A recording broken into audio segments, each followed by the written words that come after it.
বেনারসে আমার ভগবানের এক একনিষ্ঠ ভক্ত বাস করতেন। বেনারসে একনিষ্ঠ ভক্ত, তিনি সীতারামের ভজন করতেন, সর্বদা বলতেন জয় রাম শ্রীরাম, জয় জয় শ্রীরাম। সীতারামের ভজন একনিষ্ঠতা সহকারে তিনি সীতারামের ভজন করতেন। একদিন কি হলো, এক রাজা সেই ভক্তকে, সীতারামের একনিষ্ঠ ভক্তকে একটা স্বর্ণের কমণ্ডলু দান করেছে। কমণ্ডলু তো আপনারা সবাই চিনেন। একটা কমণ্ডলু দান করেছেন। কমণ্ডলু যখন দান করেছেন, তার মনে ইচ্ছা ছিল না যে কমণ্ডলু আমি নিব, কারণ ভক্ত তো, সাধু তো, এগুলো কখনো আকাঙ্ক্ষা করে না কারো কাছ থেকে আমি পাবো অমুক জিনিসটা, কেউ আমাকে অমুক জিনিসটা দিবে, ওই রকম আকাঙ্ক্ষা সাধুর হৃদয়ে থাকবে না, কখনোই থাকবে না। সে রাজা জোর করে দিয়ে গেলেন একটি কমণ্ডলু। হঠাৎ একটা চোর দেখতে পেলেন যে আজকে সেই সাধুকে একটা সোনার কমণ্ডলু রাজা দিয়েছে। সাধুর কুটিরটা তেমন ভালো নয়, আমি ইচ্ছে করলে রাত্রে সেটা কি করতে পারবো, চুরি করতে পারবো স্বর্ণের। এটা যদি আমি নিতে পারি, এটা যদি আমার কোনোভাবে হয়ে যায়, তাহলে আমার আর কোনো কিছুর অভাব থাকবে। মনে মনে ভাবলো, যখন রাত্রি হবে, সাধু যখন শয়নে যাবে, তখন আমি কি করব, সাধুর ঘরে প্রবেশ করে সেই সোনার কমণ্ডলু চুরি করে আমি নিয়ে যাব। যখন রাত্রি হয়, রাত্রি যখন হয়েছে, সেই চোর আসলো সেই কুটিরে। কুটিরে যখনই যাবে, হঠাৎ দেখতে পেল সেই কুটিরের সামনে দুইজন খুব সুন্দরভাবে পাহারা দিচ্ছে। বলে দুইজন পাহারা দিয়ে আর করতে পারলো না। অনেকক্ষণ অপেক্ষা করলো, দেখি প্রবেশ করতে কিনা। প্রবেশ করতে পারে না। মনে মনে ভাবলো, আমি তো দিনের বেলা দেখি সাধু ঘরে একাই থাকে, কেউ আর থাকে না, তাহলে রাত্রিবেলায় তারা কোথা থেকে আসলো, তারা কোথা থেকে এসে তারা তার ঘরের সামনে পাহারা দিচ্ছে। চিন্তায় পড়ে গেল। ভাবলো যাই হোক, পরের দিন আবার আসবো। পরের দিন হলো, রাত্রি হয়েছে, আবার এসেছে। আবার এসে দেখে দুইজন পাহারা দিচ্ছে, তাদের হাতে তীর এবং ধনুক। তাদের হাতে কি সবাই বলি আমরা, তীর ধনুক পাহারা দিচ্ছে। সে আর যেতে পারে। মনে মনে একটা রাগ আসলো, দিনের বেলা দেখি একা ঘরে থাকে, রাত্রিবেলা কোথা থেকে এই দুইজন আসে, কোথা থেকে আসে। চিন্তায় পড়ে গেল। পরের দিন সাধুর কাছে গিয়েছেন, গিয়ে বলছেন, আপনি এই ঘরে কয়জনকে নিয়ে থাকেন? বলছে, আমি তো একাই থাকি, আমি তো একাই থাকি, আমার সঙ্গে তো কেউ থাকে না। বলছেন, আপনি সত্য করে বলবেন, আপনি সত্য করে আমাকে বলবেন যে আপনারা কয়জন থাকেন? বলছে, কেন, বলো আমায়। বলছেন, আমি গত দুদিন ধরে চুরি করার জন্য আপনার বাড়ির সামনে আসি, কিন্তু এসেই দেখি দুইজন তারা দাঁড়িয়ে থেকে পাহারা দিয়ে, আমি আপনার ঘরে আর এই দুইজনের জন্য প্রবেশ আমি করতে পারি না, চুরিও করতে পারি না। অবাক হয়ে বললেন, তুমি আমাকে বলো তো, তুমি আমাকে বলো এই দুইজনকে দেখতে কেমন? বলছে, একজনের গায়ের রং হলো দুর্বার মতো সবুজ, একজনের গায়ের রং হলো দুর্বার মতো সবুজ, আরেকজন হলো গৌর বর্ণ। এই কথা বলার পরে সেই সাধু, কারণ যার হৃদয়ে ভক্তি আছে সেই ভগবানকে জানতে পারে, যার হৃদয়ে ভক্তি নাই তার সামনে যদি ভগবান আসেও, সে ভগবানকে কোনোদিন চিনতে পারবে কি মা? এই জন্য বলছে, ভক্তি না থাকিলে কৃষ্ণ দেখিলেও কিছু হয় মা। যেমন কংস ভগবানকে দেখলো, দুর্যোধন ভগবানকে দেখলো, হিরণ্যকশিপু ভগবানকে দেখলো, শকুনির মতো এত জ্ঞানী জগতে আবার হবে কিনা বিরল, সেও তো ভগবানকে চিনতে পারলো না। পেরেছে কি? আমার ভগবান বললেন, যতই তুমি জ্ঞানবান হও না কেন, পাণ্ডিত্যবান হও না কেন, যতই তুমি অস্ত্রে পারঙ্গম হও না কেন, যতই তুমি শস্ত্রে পারঙ্গম হও না কেন, তোমার হৃদয়ে যদি ভক্তি না থাকে, তুমি কোনোদিন আমাকে চিনতে পারবে না।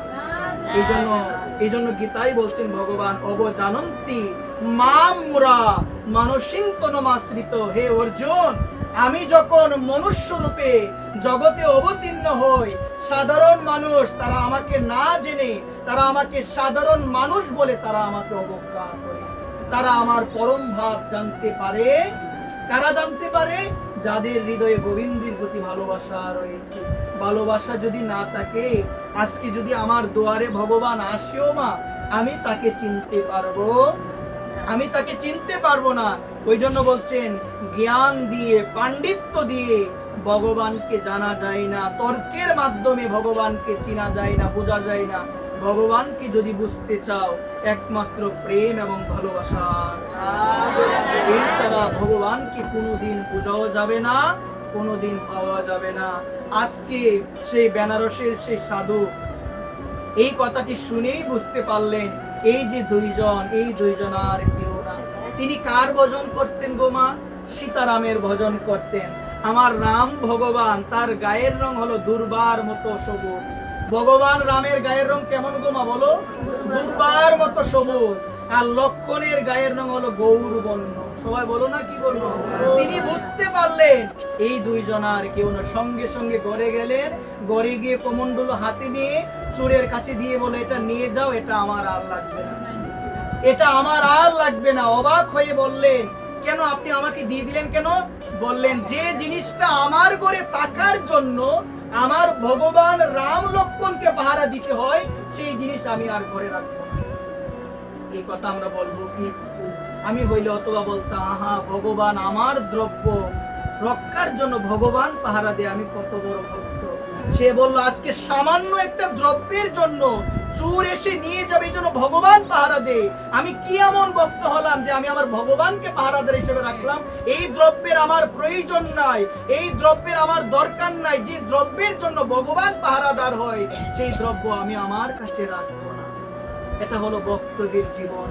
ভক্তরা ভগবানকে পাহারাদার হিসাবে রাখে না। আমার মতো অবুঝ আমি বলি, ভগবান যদি তাকে নিয়ে মন্দিরের ইট চুরি করে কেন নিয়ে যায়? বলেন আমা, আজকে আমার হৃদয়ে ভক্তি নাই, এই জন্য বলি। আজকে তিনি বললেন, আমি ভগবানকে সেবা করি, ভগবানকে ডাকি, এই জন্য তিনি আমার পাহারাদার হবেন। আমি ভগবানের পাহারাদার হব। ভগবানের কখন কি লাগবে, ভগবানকে কখন কি সেবা দিতে হবে, ভগবানের কখন কি লাগবে, কিভাবে ভগবানকে সাজাতে হবে, কিভাবে সজ্জিত করতে হবে, গোপালকে কোন দিন কোন পোশাক পরাতে হবে, এটা আমার দায়িত্ব। গোপালের দায়িত্ব নয় যে গোপাল তোমাকে বলবে আমাকে এটা দাও, ওইটা দাও। মা, আজকে আমি কিভাবে বলি যে মন্দিরে ইট নিয়ে যায়, ভগবান কোথায় থাকে?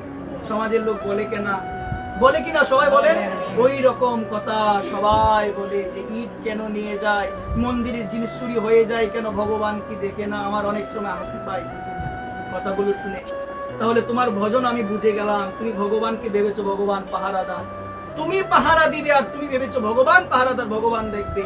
কিন্তু ভগবান সাক্ষী রূপে আছেন, ভগবান সব দেখেন। আর আমার মনোভাব হলো ভগবান পাহারাদার, ভগবানই দেখবে। আজকে তিনি বললেন, কৃষ্ণ রাম আমার পাহারাদার নয়।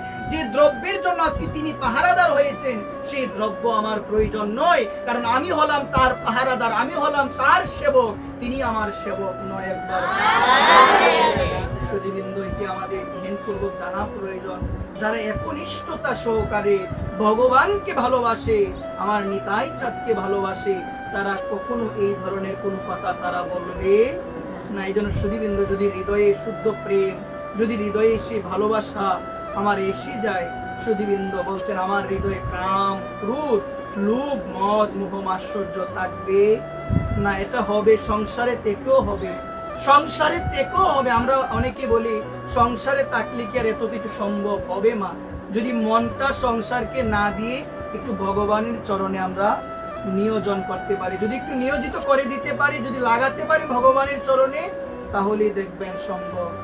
জয় জয় শ্রী রাধে।